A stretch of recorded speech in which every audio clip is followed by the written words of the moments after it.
Hello and welcome everyone. This is Lisa Harrison and today I'm speaking with John Lash. Today is the 20th of December here in Australia, and for those of you who are not familiar with John and his work, John's an author and a researcher of the Gnostic and Nag Hammadi text, and the person probably solely responsible for putting the word Archon into the modern lexicon, and we will get into that as part of our discussion today. But we are going to talk quite a bit about Sophia, who and what she is, and the Sophianic myth. So welcome, John. Thank you. It's good to be with you. It's lovely to talk to you again. It's been a few years, and I have been familiar with your work on and off over the years, probably over the last four or five. And there's a lot to it, and approaching this subject is a tricky one because it's probably one of the hardest ones I've actually had to prepare for, in the sense of any aspect of this story feels like pulling a string and the whole thing kind of unravels. But it's the Sophianic myth. Let's start with Sophia. Let's start with who she is, what her creation is, and what the myth is. And I just wanted to, actually, before we get into it, the way you were introduced to me, and I want to see how accurate this is, was that you are somebody who is outside academia, who took the scraps, so to speak.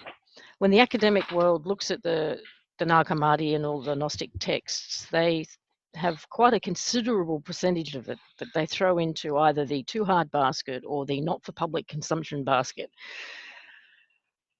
And it is that material that you have spent a great deal of time on, and therefore have come out of your research with a very different view and different story to what the academic world have put forward. Is that accurate? Yeah, I'd say that's a pretty good introduction to what I've done. Yes. Great. Okay. Well, having cleared that up, let's move on. Who is Sophia and what is the Sophianic myth? Well, Sophia is a goddess.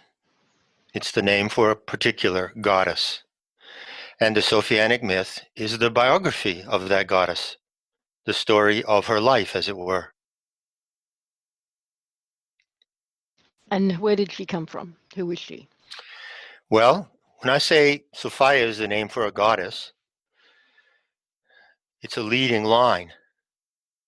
I would suppose that that statement, reaching the ears of people listening, might provoke a typical response, which would be, oh yeah, goddess, name for goddess. I've heard about that, right?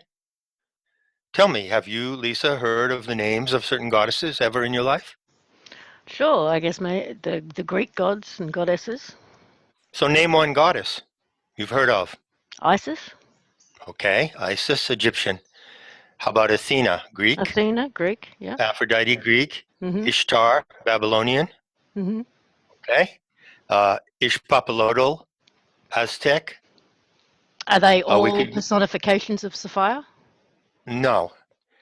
There are many, many names of goddesses in the repertoire of world mythology, okay? And everybody knows it. And most seekers and people who are investigating the truth about life on this planet have looked into mythology for answers. True? True. What I have found, first of all, is a very great fact, and then a massive inference from that fact. The very great fact is that of all the goddesses who are named in the various different cultures of the world, there is only one genre of mythology, only one source where Sophia is named. She is the goddess in a particular mythological narrative that comes from very particular sources. So even though Sophia is a Greek word, it means wisdom. It's the basis of the word philosophy. Philosophy means the love of wisdom. Philo, Sophia. But even though Sophia is a Greek word, she's not a Greek goddess. You won't find a Greek myth about Sophia, nor will you find an Egyptian myth about her, or a Babylonian, or a Hindu myth, or an Aztec myth, or a Chinese myth, or a Polynesian myth. So I want to emphasize at the beginning to people who perhaps are picking up on this message of mine for the first time, that I'm talking about something absolutely unique. I'm talking about a singularity in the imagination of the human species. Okay? Mm-hmm. Do you think she's been That's deliberately Sophia. omitted from Well, others? the story about Sophia, the sacred myth of the Aeon Sophia, as the Gnostics called her. Aeon is the Gnostic word for God or goddess, Aeon.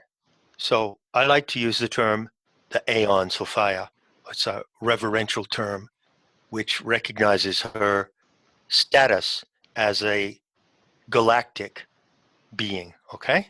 Mm-hmm. She is a galactic being, and we'll get to that point when we get to the story. But setting up the story is important, so you'll bear with me for a minute here, okay? Yep, all The yours. way we go into it, the initial conditions of approaching this story are important.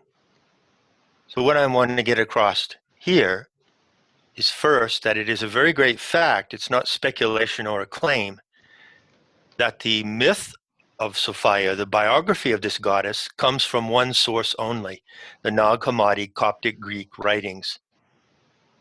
And you are absolutely correct, and this is another very great fact. These writings only come down to us in a pitiful, fragmentary form. Why is that? I often compare it to a shattered mosaic. Can you get that analogy? Yep. Imagine if you went into a train station, or, often on the walls of train stations, they would have a great mosaic on the wall. And imagine if there was a war, it destroyed the train station, and the mosaic was blown into shards. And you gathered up a basket of fragments of this mosaic, and you had to put it together from those fragments. That's what I did to restore this story. And the fact is that there is no other story, no other narrative known to human beings that has ever been so repressed and attacked as this story. So the reason why many people who know mythology fairly well, for instance, they may know and love the Egyptian, or they may love the Greek goddesses, Aphrodite and so forth, Persephone and her mother Demeter. The reason why, until this myth was restored from my material, you people, John, has been. I'm losing you. I'm losing you. You are? Yeah. Really? Yeah, you cracked up quite a bit there. Well, that's funny because I've had excellent internet feed here. And you're back quite nicely now. Yeah, but when you start to lose me, you have to yell ouch. Oh, good. So I don't say things, and then I don't know when you started to lose me, you see. Can you say about when? Just how suppressed this story has been. Okay. The fact is that most people in the world never heard this myth until the Nag Hammadi materials were found. Mm-hmm. Because this narrative, this myth, unlike the myth of Isis or the myth of Kuan Yin, a Chinese goddess, or the myths of Sarasvati, a Hindu goddess, they have not been repressed. They have not been destroyed. You can go and read lavish accounts of these myths, but there is only one source of the Sophia myth. Try to register this. The reason is that this myth has been subject to the greatest repression and destruction of any story known to the human species. Is it because it's the most empowering to the human species? That's exactly right. You used the word empowerment when we were talking before we started to record. You said you would like to leave people with a sense of empowerment. Well, I can assure you that the sacred myth of the Aeon Sophia, which was the centerpiece of the pagan mysteries before Christianity, is the most empowering narrative in the world. And the reason for that is simple. Because it is the narrative of the earth itself. It's the biography of the earth. So where do we start with this story? Well, we start where the story starts. Before the earth existed and before humanity existed.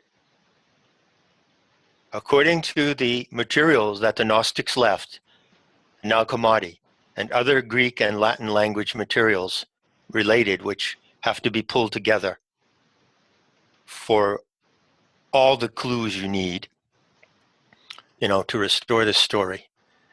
According to them, the story begins in the center of our galaxy. Not the center of the universe, the center of this galaxy that we inhabit. Is that clear? Mm-hmm. Hence, Do you know who galactic goddess. Yeah, she's a galactic goddess. That's right. Sophia is a galactic goddess. She's a star goddess. And the story of her biography begins at the core of our galaxy. Now, I guess people might not know who Edwin Hubble is, but people have heard of the Hubble telescope. Mm-hmm. And what do those photos of the Hubble telescope show us? Billions of galaxies, right? Mm-hmm. Billions. Many of them are spiral or pinwheel galaxies, right? You Yep. can picture that, okay? We know that there are billions of them in the universe. So I would define the universe as the totality of all the galaxies. The story of the Sophia is a story about this galaxy, the one that we're in. It's not a story about any other or about the origin of the universe itself. And the story begins by saying that at the center of our galaxy, the hub, there exist gods and goddesses, and they are definitely gendered.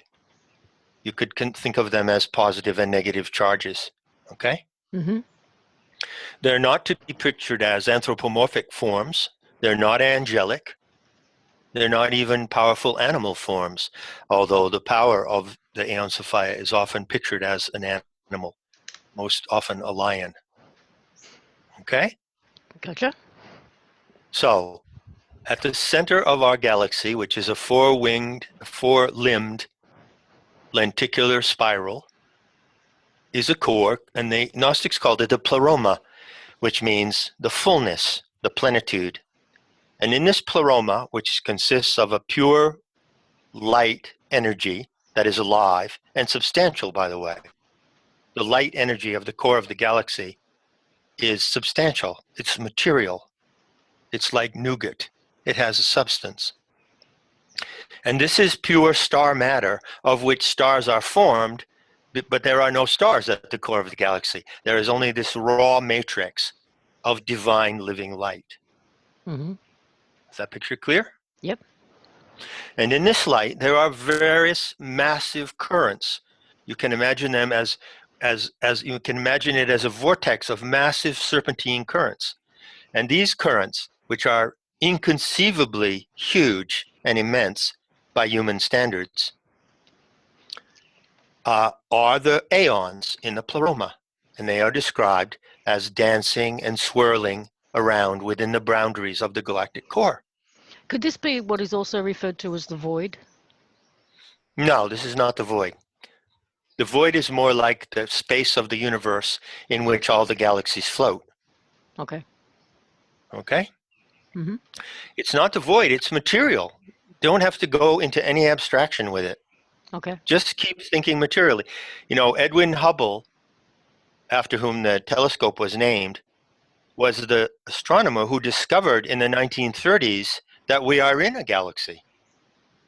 Until then, at least in modern terms, I'm sure ancient people knew it, the Gnostics knew it, but in modern terms, astronomers didn't know that the solar system is located in the third limb of a four-limbed lenticular spiral. So Edwin Hubble was the first person who led to that discovery. So now we know what the shape of the galaxy is, and it is not a void. It is an actual material object. You might imagine the galaxy like a huge millstone. At the center is the pure, divine living light of the aeons, and then the four limbs consists of heavier matter, realms of heavier, dense matter where planetary systems arise. There are no planets in the core of the galaxy. There are no stars. The stars and the planets manifest in the spiral arms around the core. This is pure astronomy. Mm-hmm. But the myth of the Gnostics of Sophia is an astronomical myth, pure and simple. So the myth says that the gods and goddesses, the aeons, in this core of our galaxy, amuse themselves and entertain themselves by creating experiments.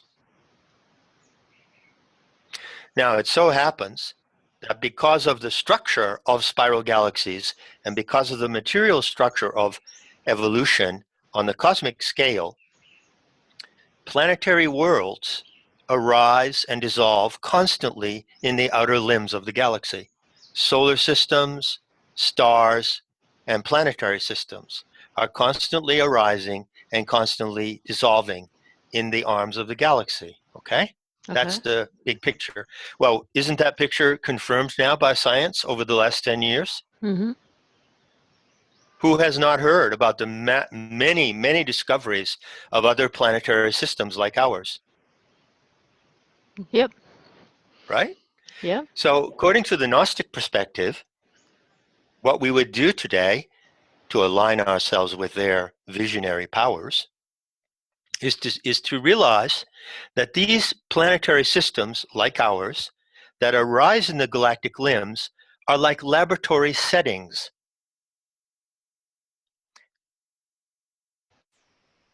And what the aeons do is that they concoct experiments with living creatures, with living plasms that generate creatures, that is to say, DNA templates. Yeah. And they project these DNA templates out from the galactic core by a kind of process of filamentation. There are filaments of plasma that go out from the core, although the aeons themselves remain inside the core. And on those filaments of plasm, they send out the seeds of life. They send out DNA templates, which they have invented freely because they want to see these experiments unfold in all of these many planetary systems and planetary worlds. Yep, I'm with you. So that's, okay, you got the picture so far. Yeah, I love the way you're telling it. It's very visual. It's beautiful. Well, this is an astronomical myth, and I can tell it in a way that is entirely consistent with contemporary astrological data. Now, the Gnostics said that the aeons do this all the time. This is how they entertain themselves. They live for countless billions and billions and billions of years, as long as the galaxy they inhabit is existing. And the wonderful thing, one of the things that I find really wonderful anyway, about the Gnostic myth, is that it concentrates and it focuses from this vast picture down to a very specific event. It says that at one moment in immeasurable time, there were two aeons in the galactic core of our galaxy who collaborated on a DNA plasm. Now, you understand what I mean by a DNA plasm? It's a plasm or a germ plasm for a species. Okay? Yeah, our blueprint. It's like a gel, right, but it's material. Yeah. It's like a gel that contains the genetic blueprint for a species. So all the species that we see here on planet Earth the birds, the fish, horses, dogs, cats, they all originate from a genetic plasm. Okay? Mm-hmm. Well, the story says that two aeons, a male and a female, who are called Sophia and Thelete, collaborated in their joy, in their ecstasy, and they produced a plasm, which was called the anthropos in these writings. And that is the germ plasm DNA template of the human species. Yeah. So, clear enough? Clear enough. So you can say, just going into it, in the first 15 minutes here, that the Gnostic intel, coming from veteran visionary seers who worked in teams for hundreds and hundreds of years to develop this material, you can say that they tell us that the human species originated in the galactic core. Period. Period. Mm-hmm. Don't look elsewhere. Don't speculate. Don't presume that some extraterrestrial species of a more advanced civilization created us. No. According to the Gnostic intel, this is where the human species originated and how it originated. So, all clear so far? All clear so far? Okay, what happens next? Okay, we're going to cover the myth here up to a certain point, but then we're going to come down. I would like to come into what is our role in this myth and how we are implicated in all these events. Okay? Perfect. It really comes down to earth in a way that you'll see is rather sensational. So the next thing is the aeons as a whole. Whenever one aeon or a team of aeons or a couple of gods and goddesses create a plasm like this of a living creature, they endow it with very specific properties. This is in fact called the calibration of the anthropos, and it has 7 parts. And I've specified how the anthropos is calibrated, and that is a matter of divine design. The divine design of the human species came out of the minds of these two aeons, Selete, whose name means the intended one, and Sophia, whose name means wisdom. Then the entire company of the aeons in the galactic core, we don't know how many there are, join together, as they always do, to project that germ plasm on a plasmic filament out into the galactic limbs. And then it just hangs out there in the limbs until it finds a place where it can nest. And in this case, it nested in the Orion Nebula, which is in the constellation of Orion. And it's the most widely recognized constellation in the world. True? Yes, understood. Yeah, and there's a nebula in it. It's in the region of the sword on the right thigh. And that is where the anthropos plasm is deposited. Now, from that place, from that nebula, and from a particular cluster of stars in the nebula called the trapezium, over a period of time, the human germ plasm sent out filaments as plasms do. They all behave in the same way.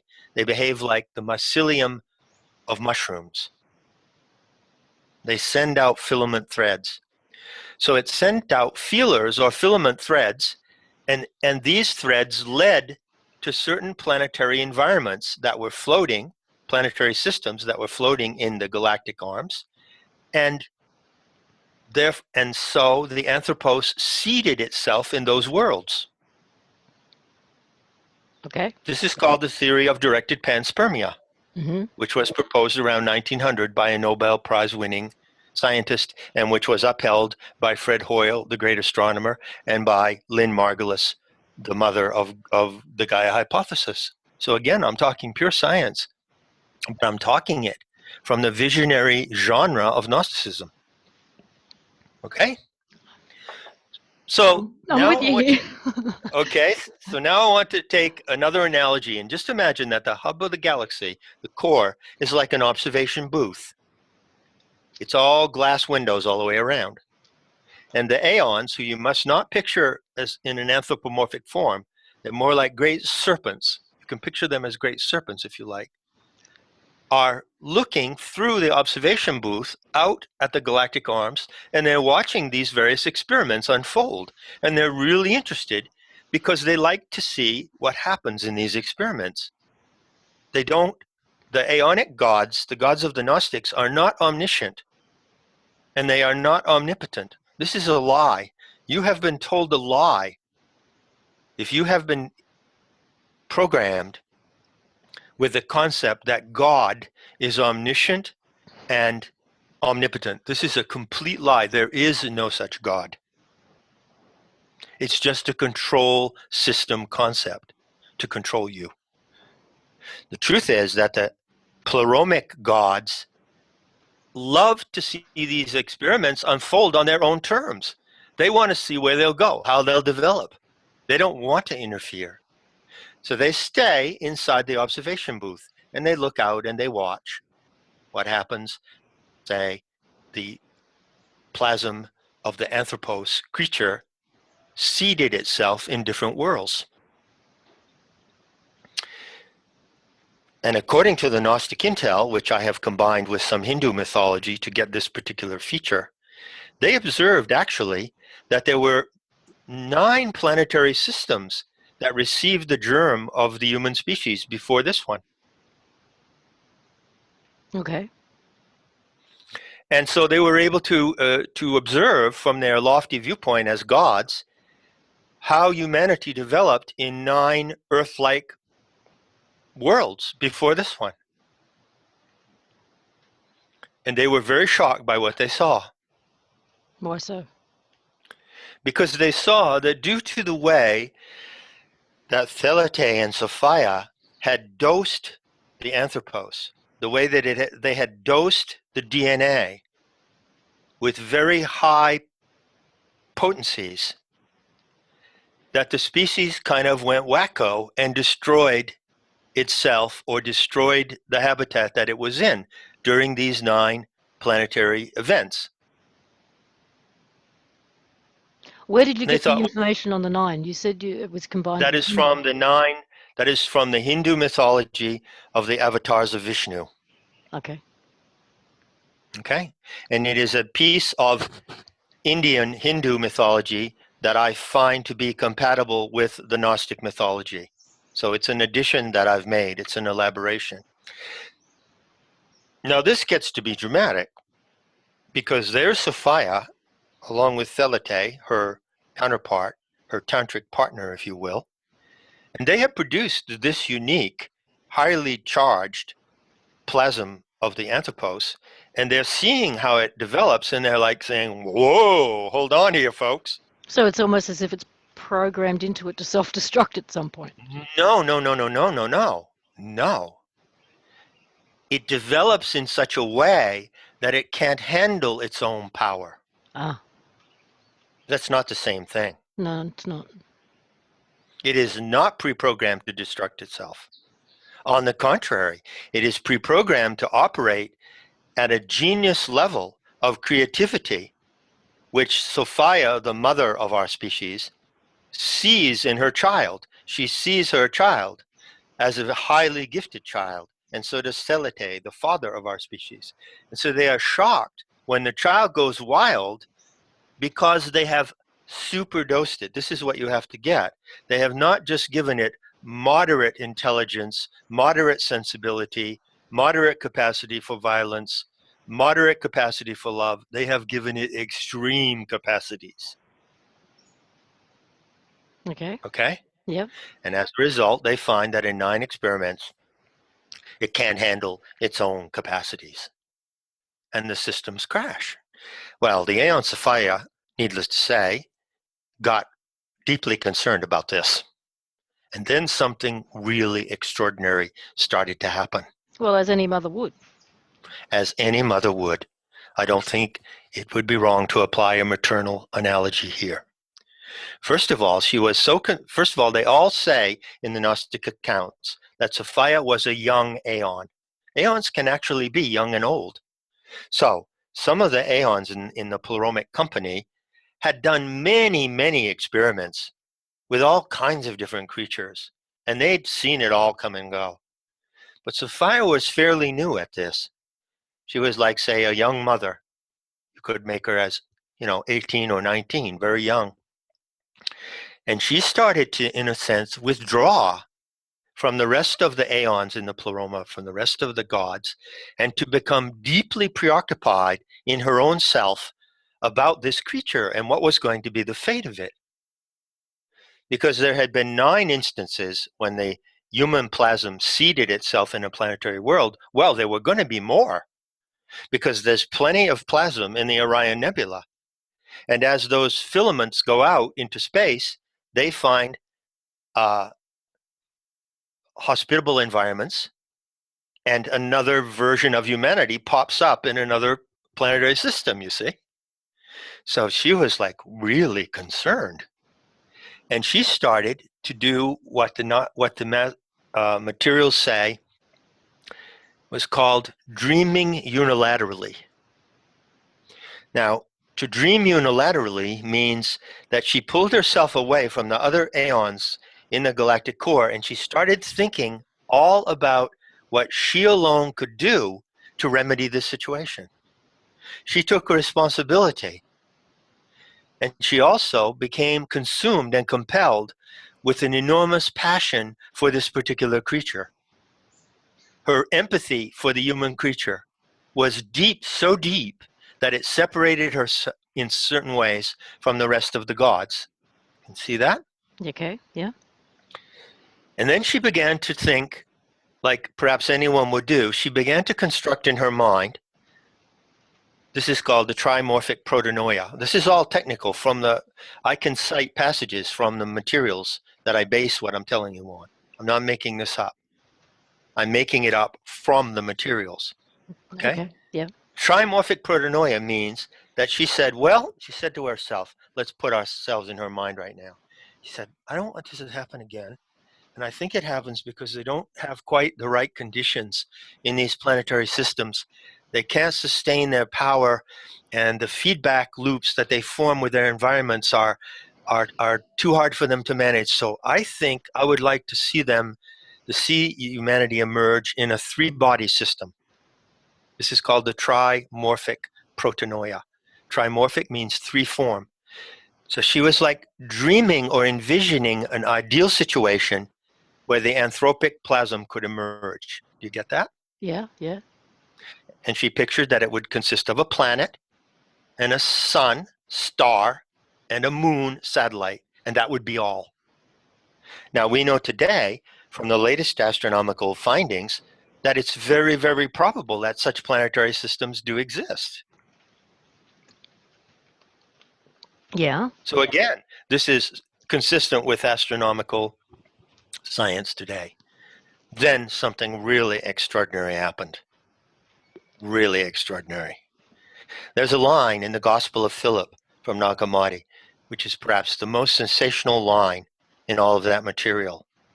And it says, quote, "The world system we inhabit came about by an anomaly," end quote.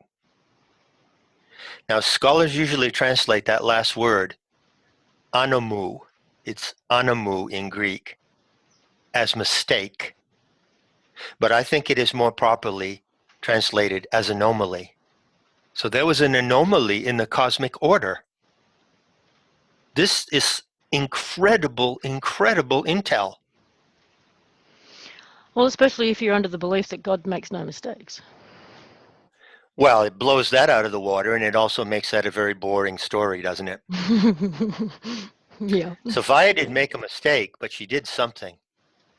She did something spectacular. She pictured the world that she would like to see humanity emerge in a world that would be ideally set up so that it would be able to manage its own capacities. And she knew what those capacities were because she designed them, right? Right. She became so impassioned. The word is enthemesis. Enthemesis means enthusiasm, deep, deep burning passion. She became so passionate about the next version of Anthropos, which we call Anthropos 10 in Planetary Tantra, that her very longing to see that world come about pulled her out of the galactic core, and she fell or descended into the limbs of the galaxy. She became one with the creation itself. What she did was she crossed a boundary. Normally, the aeons remain within the boundaries of the galactic core. Within their observation power. That's right. Normally, they do not go out in their pure form of torrential living luminosity, which is capable of intelligence and capable of feeling and capable of sentience.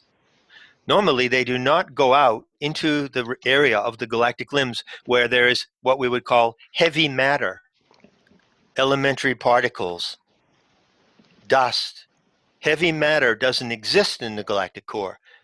There is no mass in the galactic core. There is mass in the galactic limbs. She descended into the realm of mass, which is called in the Gnostic lingo the kenoma, meaning the realm of the deficiency. And so you might compare it to this.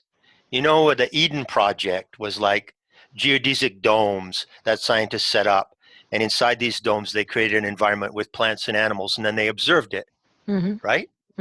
Well, suppose that one of the scientists, suppose she was a young woman, who set up the Eden Project, one day left the observation booth, opened a hatch, and went into the dome. Right. And became part of the experiment. That's what she did. That's what happened to her. And this is described in what I call the fallen goddess scenario, and it is the story of our planet. So bear in mind that the name Sophia, which comes from the Gnostics, has to be applied uniquely. There are many earth goddesses and cosmic goddesses who have aspects of Sophia. They represent aspects of her. But Sophia in her entirety is the name of a galactic goddess before she turned into the earth.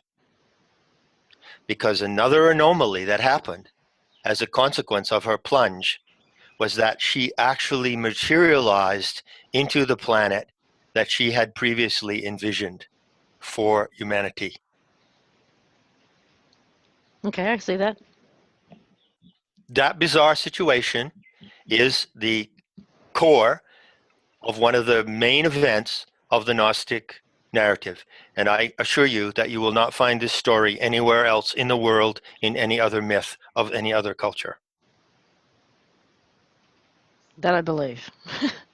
Yep. Yeah. Okay.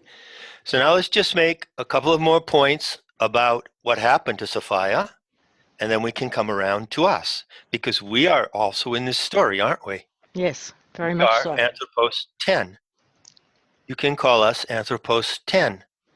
Now, the conditions of Anthropos 10, that is to say humanity living on the planet Earth, are extremely bizarre. Now, I ask you listeners, I know this is a lot to take in. Many of you have perhaps never heard this story before, but I ask you listeners to stop just for a moment and consider what the Gnostics had to know about life on the galactic or cosmic scale in order for them to know that our planetary system was an anomaly. I'll give you an example. Suppose you're just walking on the seashore. You and I are taking a walk, and we see all kinds of crabs in the sand and in the seaweed, and crabs in the rocks and in the rock pools. And we think, oh, this is really interesting. There's a fiddler crab, and there's all these different kinds of shapes of crabs. We would have to know the species of crabs and their behavior very, very well and extensively. We would have to have the expertise of a marine biologist in order to notice that there was a species of crab that was mutated, wouldn't we? Yeah. Well, So that's they how had to be well the familiar Gnostics. with all 9 anthropos. Absolutely, and more and more. So I ask you to appreciate the source of this intel I'm giving you and how incomparable it is, It comes from seers who looked into the depths of the universe and understood things that are extremely profound. And that is why I trust this story and I trust this myth, because I trust the experts who left it to us. Okay? Mm-hmm. So now let's pick up the Aeons of Fire. This really gets interesting, because it's not just the world system you inhabit came about through an anomaly. It came about through several anomalies.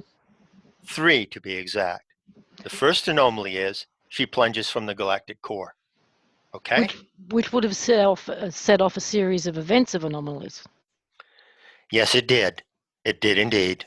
And the first event that it set off is really a momentous event in the galactic arms. It's an event that happened before the Earth arose and before humanity appeared on this planet, but it's an event that impinges massively upon this planet as I speak to you today. And that event is the generation of the Archons. I have. Okay, go. No, I'll interject if No, what's your necessary. question? Well, Sure.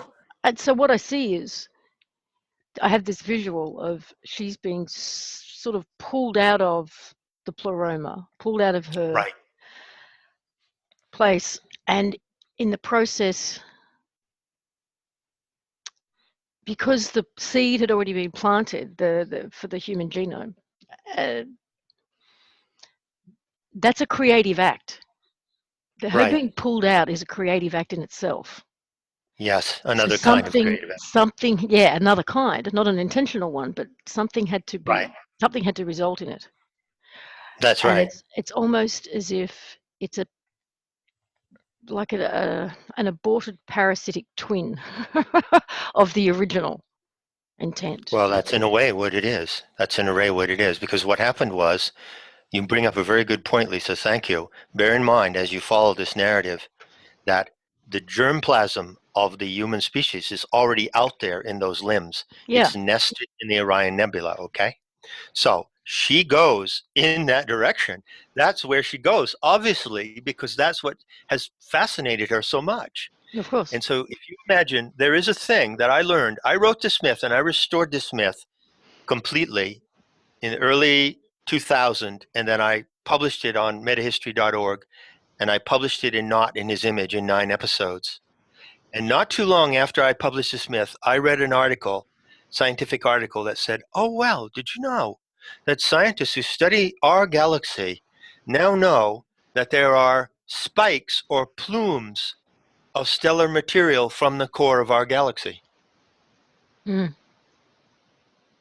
That intel came after I restored the myth. So she spiked her plasmatic, divine, living, sentient luminosity, spiked like a massive plume from the galactic core, and it went all the way out very close to the Orion Nebula. And as she reached that galactic arm, which is the third galactic arm, there were, as you rightly suspect, massive consequences that she did not anticipate. Let me give you this analogy. You know, a fire extinguisher has foam, right? Mm-hmm. Mm-hmm. And so some fire extinguishers, if you press the lever, they will shoot out a jet of foam, right? Right. Okay. Imagine now that you're up on a ladder and you're standing like 20 feet above a large area. And in this large area below you, there is a huge swirl of something like dust and iron filings. Mm-hmm. And imagine, this is a bizarre image, but it fits. Imagine if you take that fire extinguisher and you eject a jet of foam down into that field of iron filings. You're going to have a chaotic mess, They're going to spray right? everywhere. Yeah. It's going to spray everywhere. So what happened was, when the Aeons of Fire arrived where she wanted to be, close to the Anthropos, in the third galactic arm, the impact of her massive torrent of divine aeonic luminosity created a huge splash in that area of the galaxy.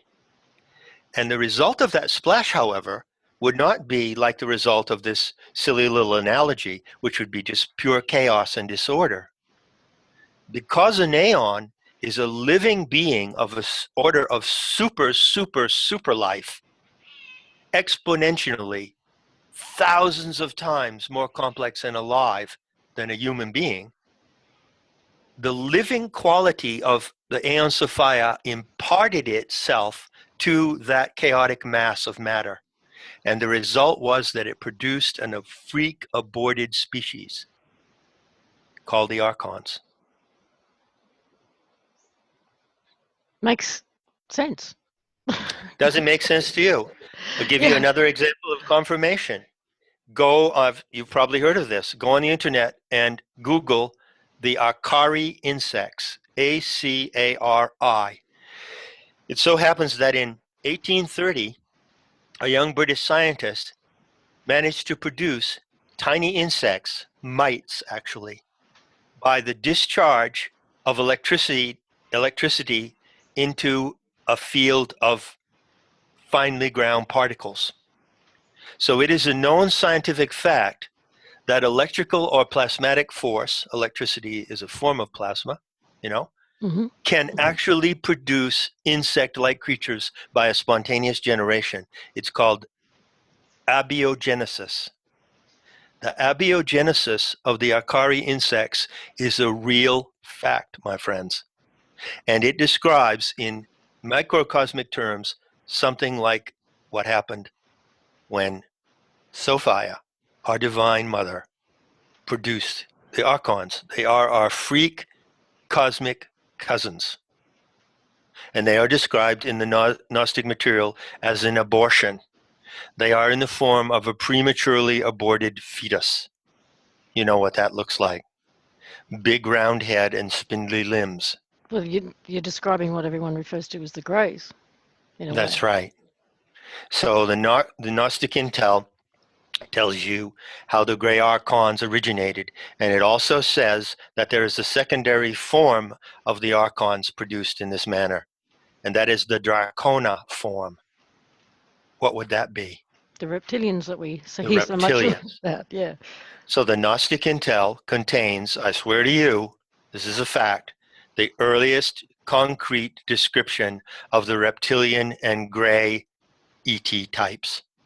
And it tells you how they originated. They did not come from Beta Reticulum. They are not part of a more advanced civilization somewhere else in the galaxy. They are the accidental product of the fall of the wisdom goddess. So to continue, keeping track of the anomalies now, okay? First anomaly is that Sophia dreamed unilaterally of an ideal world system where she wanted to place humanity so that it could really master itself and handle the high potentialities of expression that she gave it. As a result of her passion for that 10th experiment, which we are in now, she plunged from the galactic core. Second anomaly, the effect of her plunge in the realm of the kenoma is to produce what the Gnostics called the generation of the Archons. Mm-hmm. Now, just let me make a brief comment about the Archons. It is true that I did introduce this word into the discourse around 2002. That's going on 12 years now. And I have to say that I am, at moments, extremely displeased with the way people use it. Well, it's become the word that's interchangeable with the word psychopath these days. Yes, well, that's not correct. That, first of all, is totally incorrect. A psychopath is a deviant and demented human being. An Archon is not human. Archons do not take human form. They take over the human mind. But a psychopath might be an ideal tool for the Archons to use. But the problem of psychopathy belongs to the human family and cannot be blamed on our divine mother, Sophia. You don't think psychopathy is a result of the archontic influence on humanity? No, it isn't. Psychopathy is a result of the way that we reproduce and the fact that people are born through the uterine channel of a woman's body. That's what creates psychopathy. I've talked about this at length. Oh, that's a whole other interview by the sounds of things. That's a whole other interview. So let's get it clear, first of all, that John Lash, who introduced the material, would like you to keep psychopaths in one category and Archons in another. I would like you to remember that Archons are an extraterrestrial cyborg species and they are not human. Secondly, I must say that I've been really upset because those who use the term Archon don't tell the story that I'm telling you now.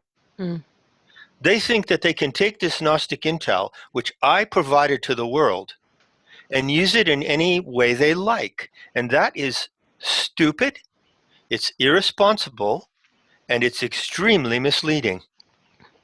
As is anything taken out of context. Well, exactly, and especially this context. We're talking here about the supreme and sovereign creation myth, if you will, of our species. If you take a bit of the Gnostic intel out of this and use it carelessly simply because you like to say, oh, the Archon's this, the Archon that, this is really, really bad, and I'm really upset about this. And even people like Jay Widener, I have to say his name, who should know better, do this. You know, I had a long interview, 10 hours. Jay Widener interviewed me for 10 hours in Amsterdam in 2008, and he produced the DVD, Planetary Tantra, The Return of Sophia, whatever. And in the process of that interview, he insisted that I relate verbally the entire myth of the Aeon Sophia like I'm doing right now. And yet, nevertheless, you tell me why, or maybe Jay himself can tell me why, that every time he talks about the Archons, he completely disregards the Sophianic context of it, and he doesn't talk about the Aeon Sophia, and he doesn't say, oh, by the way, she's the one who accidentally produced them. Why not? I couldn't tell you. You'd have to ask Jay. I don't know. It's not a rhetorical question. So anyway, I'll leave it at that. Now we proceed to the third anomaly, and that has to do with what you're sitting on. And that's more than, I mean that in more ways than one, talking to a woman. But anyway, the planet that we're all sitting on, okay? Yeah, okay. How do we get to the third anomaly? Go back to the Aeon Sophia. The Aeon Sophia is now caught in a kind of whirlpool because she has descended from the realm of massless luminosity, mass-free luminosity, into the sort of heavy mill wheel armature of the galactic arms. She starts to take on mass. She starts to take on weight. She starts to take on material elements. And the way that this is described in a Christian paraphrase of the Gnostic material is typically Christian.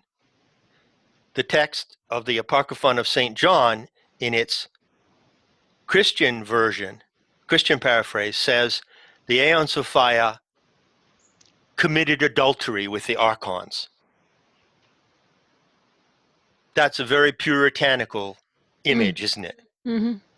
She wasn't committing adultery. I'll tell you what happened. Her pure ionic luminosity became adulterated. Do you know what it means when something becomes adulterated? Bastardized. It means that it's right. Its initial chemical condition becomes degraded, right?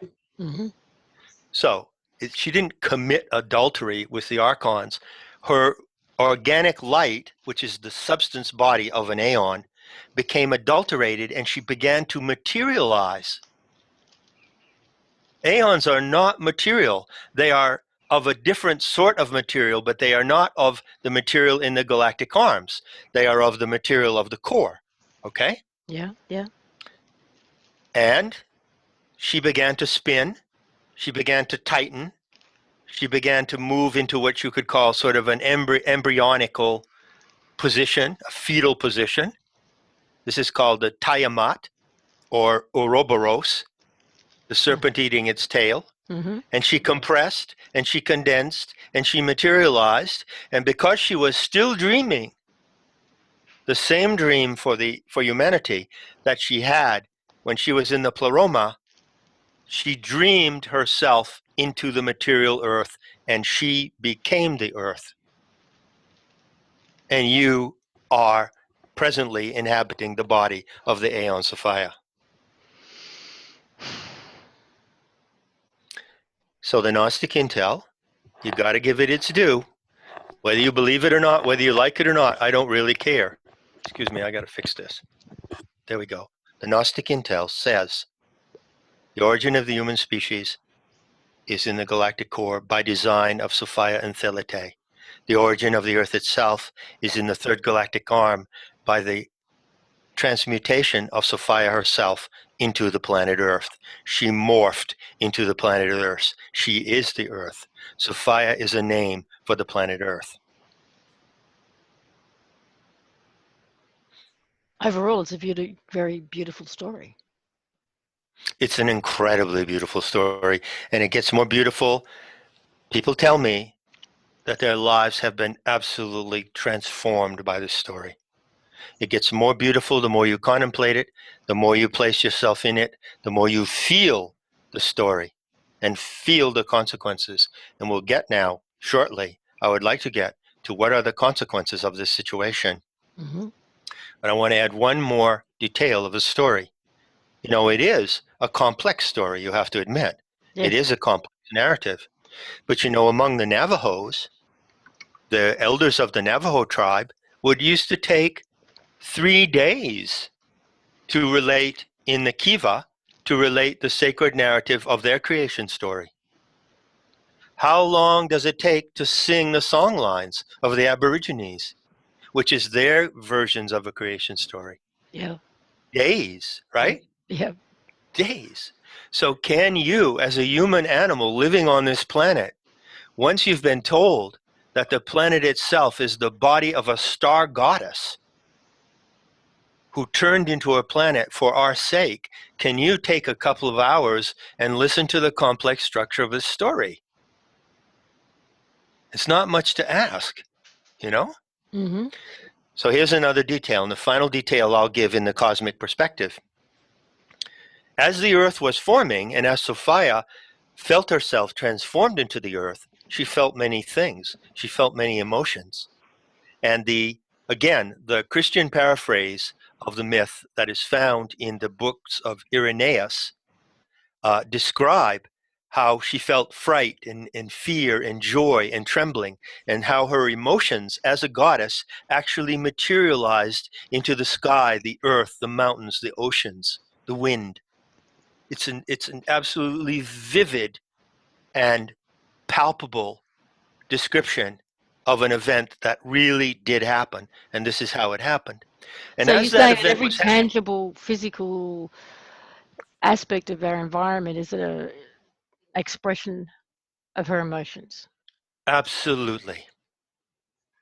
And it's a communicable and interactive expression. So, but Sophia had a problem. Not only was she turning into the planet that she had previously imagined, watch out what you imagine, watch Careful what out you what ask for. Yeah.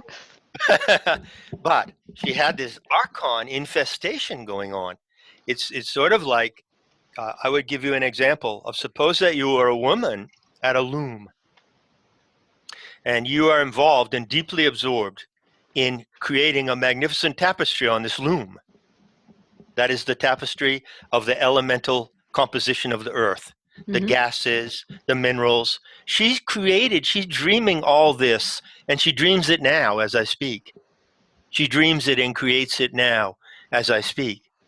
But she's doing all this, but she has around her this swarm of these Archons who, as if it were a swarm of wasps and locusts around a woman sitting at a loom trying to weave. Yeah. And they're really irritating her. Yeah. And they don't have a habitat. You see, they don't have a habitat because they were produced spontaneously out of the cosmic environment. due to the anomalous conditions of the plasma. Go see the abiogenesis of Akari insects. This is a fact. This can happen. So she decided to do something at a certain moment, and this is vividly described again in the cosmological narratives. I'm not making this up. She thought, well, I've got to give them something to do, these Archons. But they're mindless creatures. They're a mimetic species. They have no intention. They're not like the anthropos. They haven't been designed with all these fantastic, creative, erotic, playful capacities, and also capacity for violence. They have no design. They're just like these drones. They're horrible, you know. Get them out of here, you know. They're getting in my hair. Ah, you know. Yeah.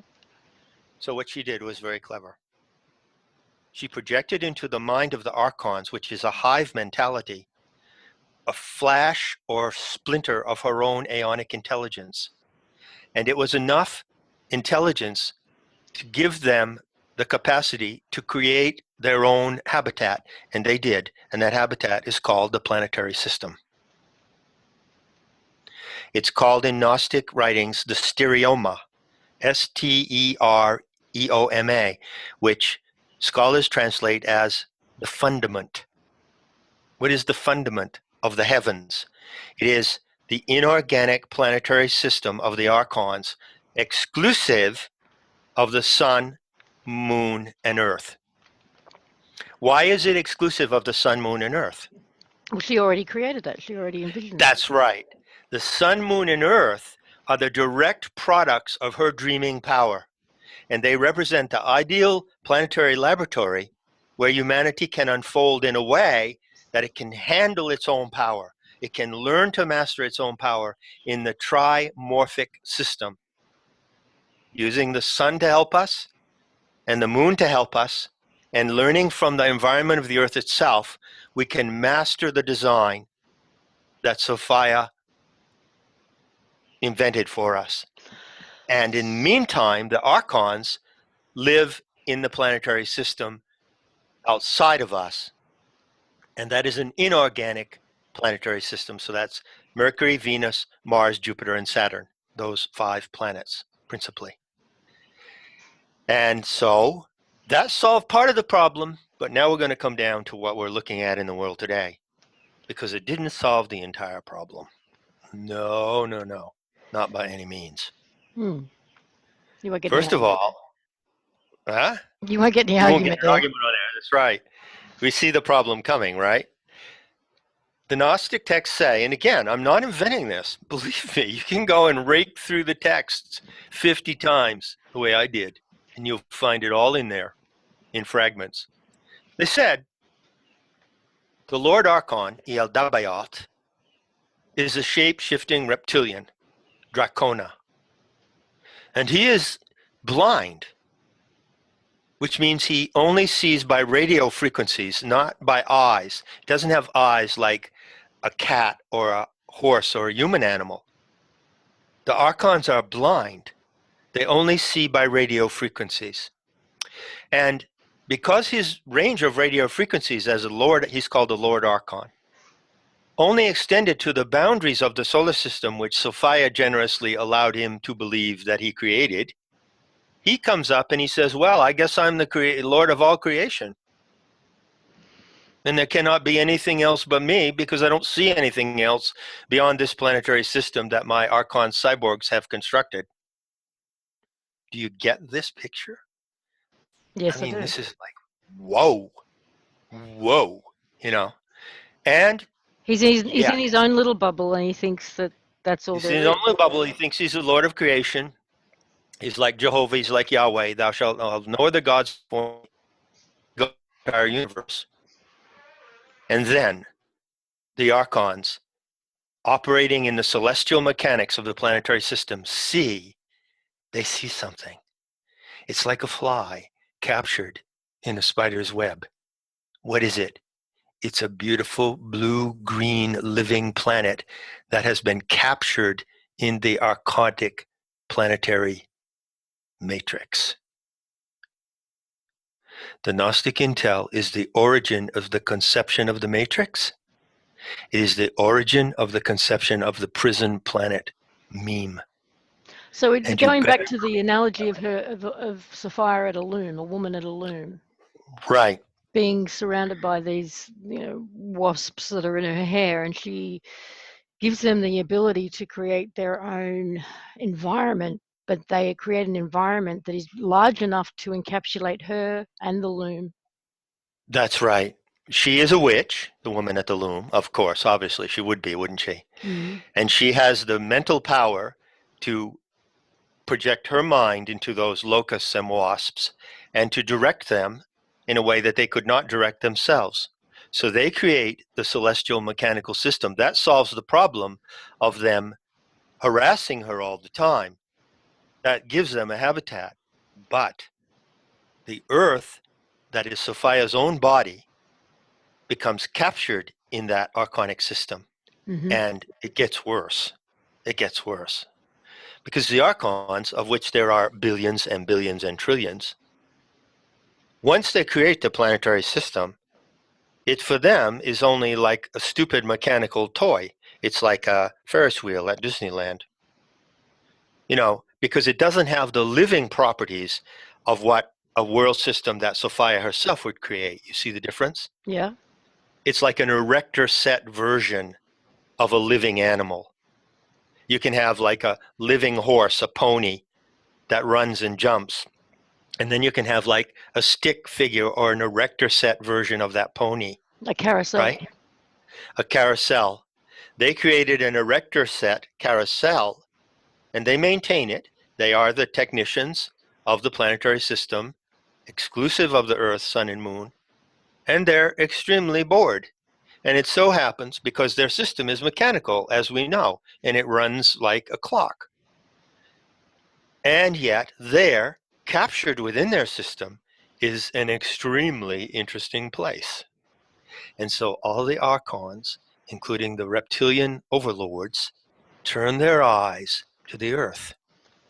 And what do they see? They see that eventually a filament or a number of filaments from the Orion Nebula seed into the atmosphere of the Earth. This happens once Sophia's body once her ionic light body has been transformed into the material planet. The material planet then becomes a hospitable habitat, and some of the filaments carrying the anthropic plasm arrive here, and humanity arises here. And the Archons behold humanity, and they are jealous of humanity. They are envious. And envy, which is phthonos in Greek, Phthhonos, is an emotion different from jealousy. You know that. Mm-hmm. Jealousy means I might be jealous, say, of a man who has, a classic Bugatti touring car. I certainly would be. But I wouldn't be envious. If I was envious, I would destroy the car so that he can't have what I don't have. Mm-hmm. The Gnostics are explicit in saying that the Archon species is extremely dangerous to humanity on Earth for two reasons. One, because they envy us, which means they want to destroy us because they can't be us and be what we have what we have. The second is due to a statement made explicitly about Yaldabaoth, the Dracona or reptilian overlord. The text says, he did not observe the place where he was located. What that means is they violate boundaries. If the Archons merely stayed in the extraterrestrial solar system and minded their own business, and if they didn't envy humanity, we wouldn't have an archonic problem on this planet. But I think that most of your listeners would conclude with me that we have a massive Archon problem on this planet. Yes, again, no arguments. And we are reaching the culmination of the war with the Archons. We are at the turning point of that war. So those are the three anomalies. The third one being that Sophia herself turns into the planetary setting that she previsioned for us. And she now, the mother, is not only the source of our species, but she is the setting. She provides the setting where our species evolves. And that is the absolute summation of the Gnostic creation myth. You can't feel into this myth without having it change your entire relationship to the planet itself. I don't think you can. I don't think so. And I can't tell you how many people have told me exactly that. This story, her story, is it.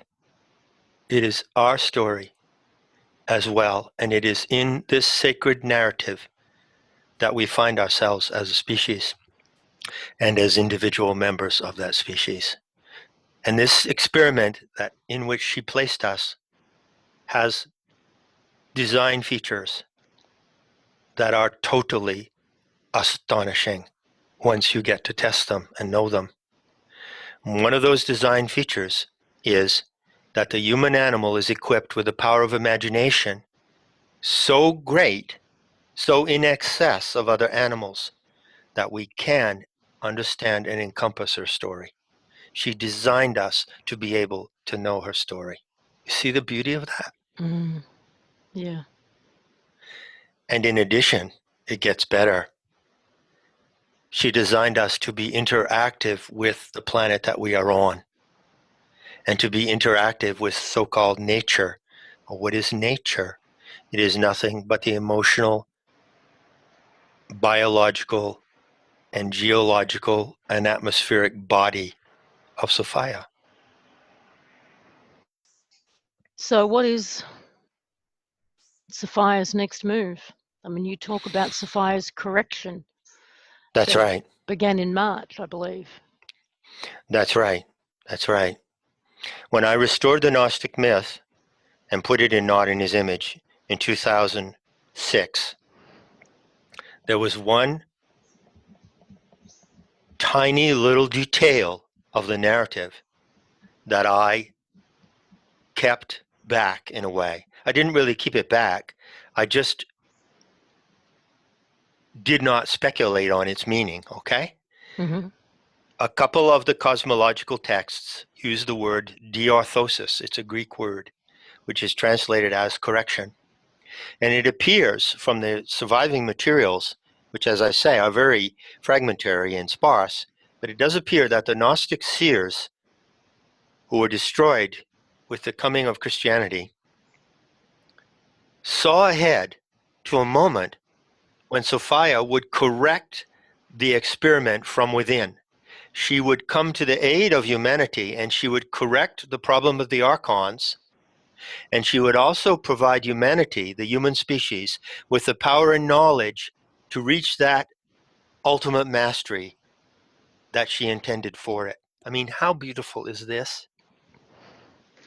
Well, no mother gives up on their child completely. That's right. And she is a galactic scale star goddess mother.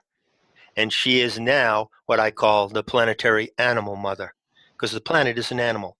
It doesn't look like an animal with a tail and 4 legs and 2 paws, whatever, but the planet should be considered as an animal. Now, when I mentioned her correction in 2006, I didn't say what the correction was. And the reason why was because I didn't know what the correction was. I didn't know exactly how it would happen or when it would happen. But as events turned out, and this is a very, very long story, I won't go into any background, it so happened that in March of 2011, right about a week from the Fukushima event, That was I 2011? decoded. That was in March 2011, yes. Wow, my concept of time has just I deteriorated. know mine is. I say these dates, but I'm fooling, I'm faking it. I really don't have much of a concept of a linear time. But this is important. I pin it to the Fukushima event because everyone can remember that. Around the time of the Fukushima event, whenever that was, Lisa, I decoded a celestial omen that I had been observing or waiting for over 40 years because I watch the sky and I read omens. That's one of the tasks of a shaman. A true shaman can read the sky.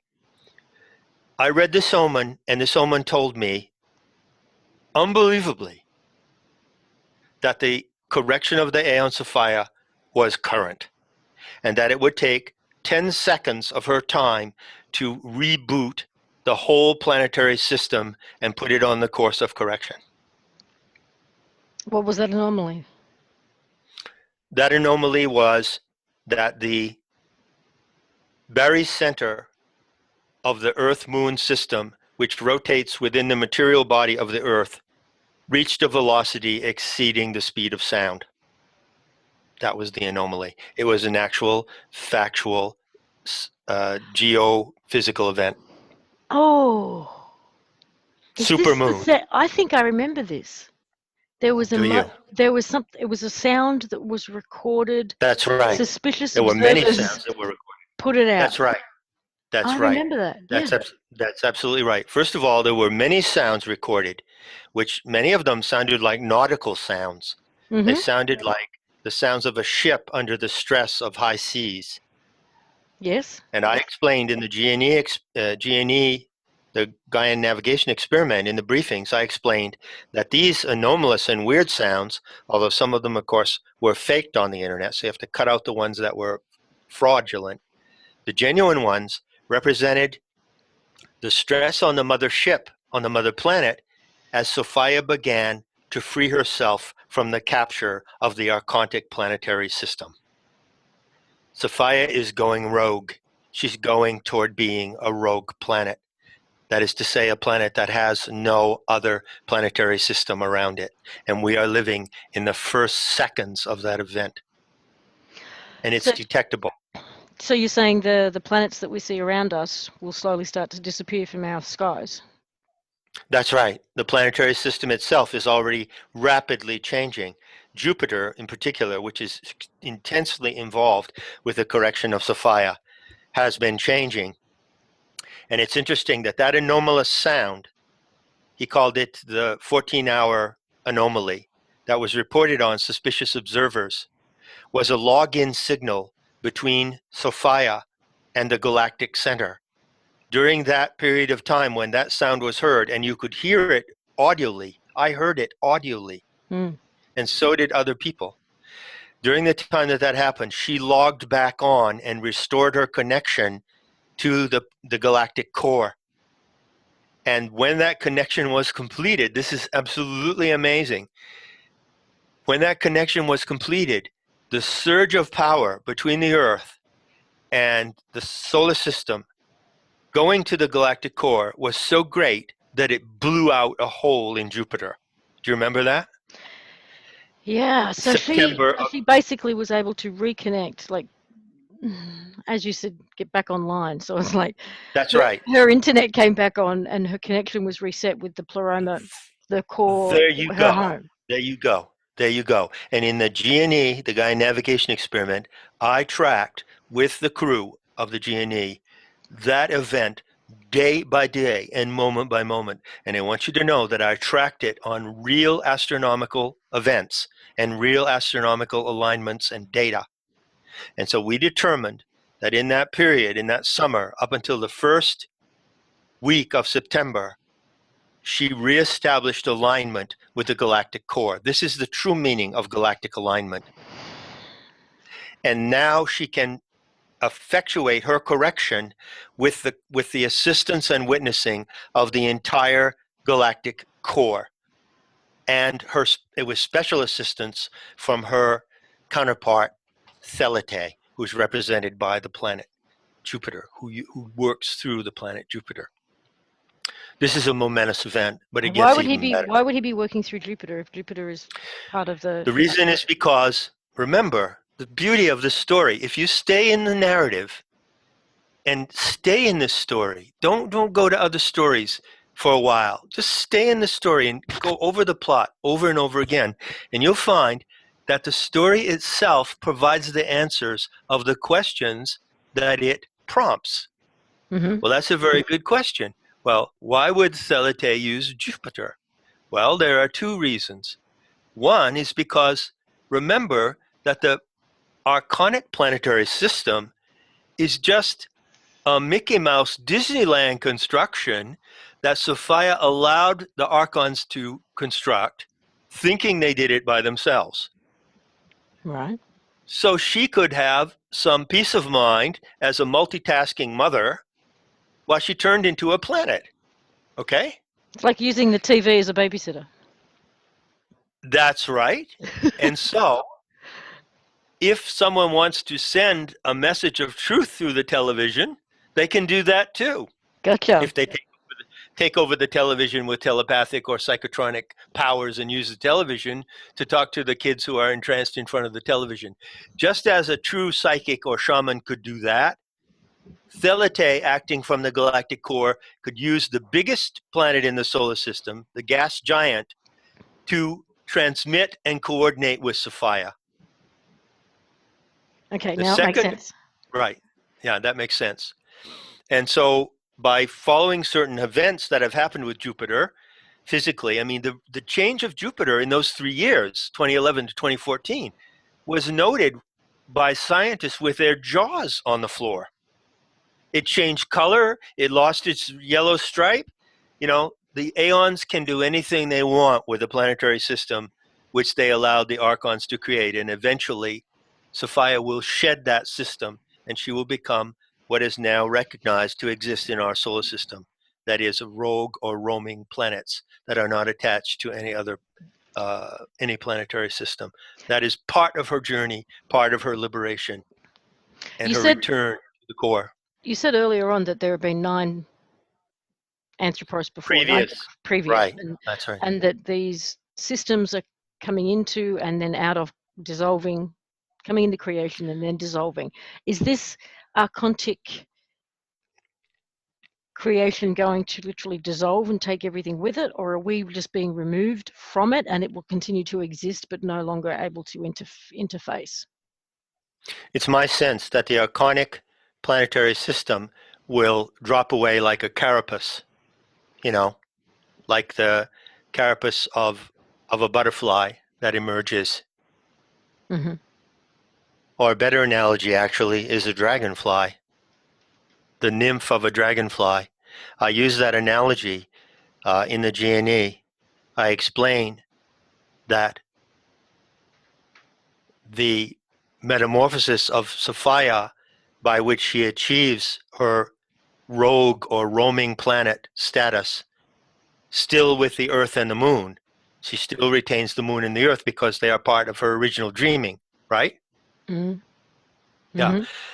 The process by which she drops off or sheds the planetary system can be compared to the birth of a dragonfly from a dragonfly nymph. You need to go investigate that and look at it on the internet. Will do. There are some good clips of it. Okay, so there's some good news. Okay. Oh, I'll give you the best news now. Okay, great. There are 2 passages. These are the best news. There are 2 passages in the Nag Hammadi text which refer to our role in Sophia's correction.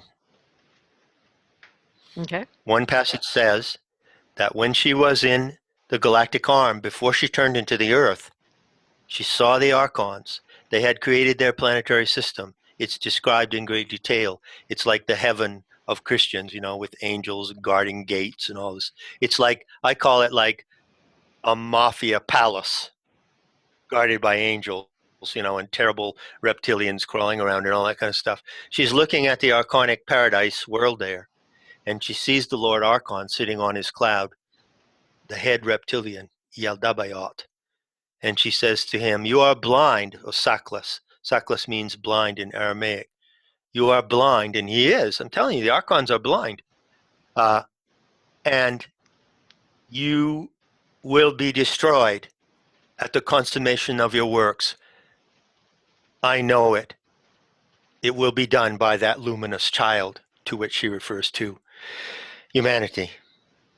That luminous child is the slang for humanity in the Gnostic teachings. So we have a prediction from the planetary mother herself that at the culmination of their works, when the Archons have done the worst that they can to humanity, which is right now, by using virtual reality, by using simulation, which is their weapon, by telepathic mind control of human beings, by corrupting our minds with implantations of religious ideologies that destroy us. There are many ways that the Archons attack us. At the culmination, at the very worst moment of their work, the mother says that the luminous child of humanity defeats them and brings them down to nothing. That's part of the good news. The other part is about what the Gnostics said about correction. Although they didn't specify what it is, and they didn't talk about it like I do now, or at least if there were such accounts, they've been lost. I myself didn't even talk about it in this way until the Gaian navigation experiment. I began to understand 10 seconds of her time is 3 years of human time. 1 second of her time is 108 days of your life. That is 1 second of her time, to give you an idea of her mindset. I came to understand in those 10 seconds that she can only achieve her correction with some measure of human participation. Mm-hmm. Doesn't it make sense? Mm-hmm. And she's getting it. I mean, look at us.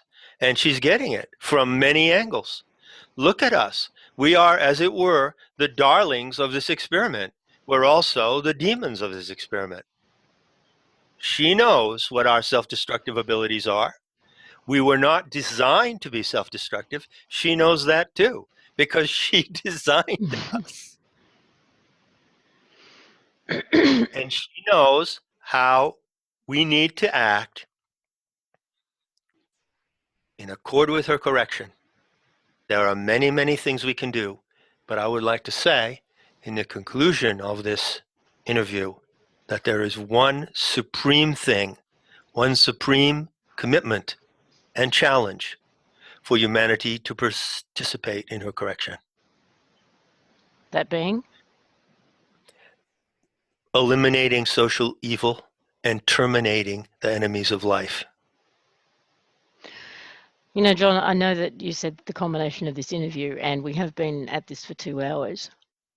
But Have we? We have, and I think, personally, I haven't touched the surface of my questions. How are you available same time tomorrow? Yeah, sure. Yeah, of course. I'd be happy. We can pick it up from this exact point. Yeah, because this is a great point to leave it at in order to step forward and move forward with the next phase. And this is just such a small taste. And I don't know, as you said, more questions. The more you go into this, and I know that the answers are there within it, as you said. Well, I didn't really allow you to ask many questions, did I? And, I kind of overrode you. Huh? I didn't need to. You actually encompassed many of them as you went, so that was good. Well, let's see in the follow-up, if you did prepare a few questions beforehand, that would be helpful. This time, we just played it, Yeah. We just played it by ear. And I had no idea what I was going to say, and we just did it like this. So we'll pick it up at this point, at this question. I want to leave all readers with this question. Yeah, and I think that's... Sorry, go ahead. Yes, go ahead. Well, I think what we did today was lay a great groundwork and the very the fundamental story, which needs to be told first. Yes, it really does. Because there will be a lot of people who listen to this that don't know your work and don't know the Sophianic Myth. That's right. There will be many people who are hearing it for the first time. Mm. That's right. All right. If you're available again, then let's do this tomorrow. We shall indeed. And as my closing remark, I'd like to leave you with a saying that comes from the Naga Hill Tribe Indians on the border of Burma and India. And I used this saying in the Seeker's Handbook, which is my first book that came out in 1991, okay? Mm-hmm. I don't have it in front of me to quote, but I think I can quote it from memory. The saying of these indigenous peoples goes like this: one must relate the origin of the medicine, because in telling that, that is how the medicine takes its effect.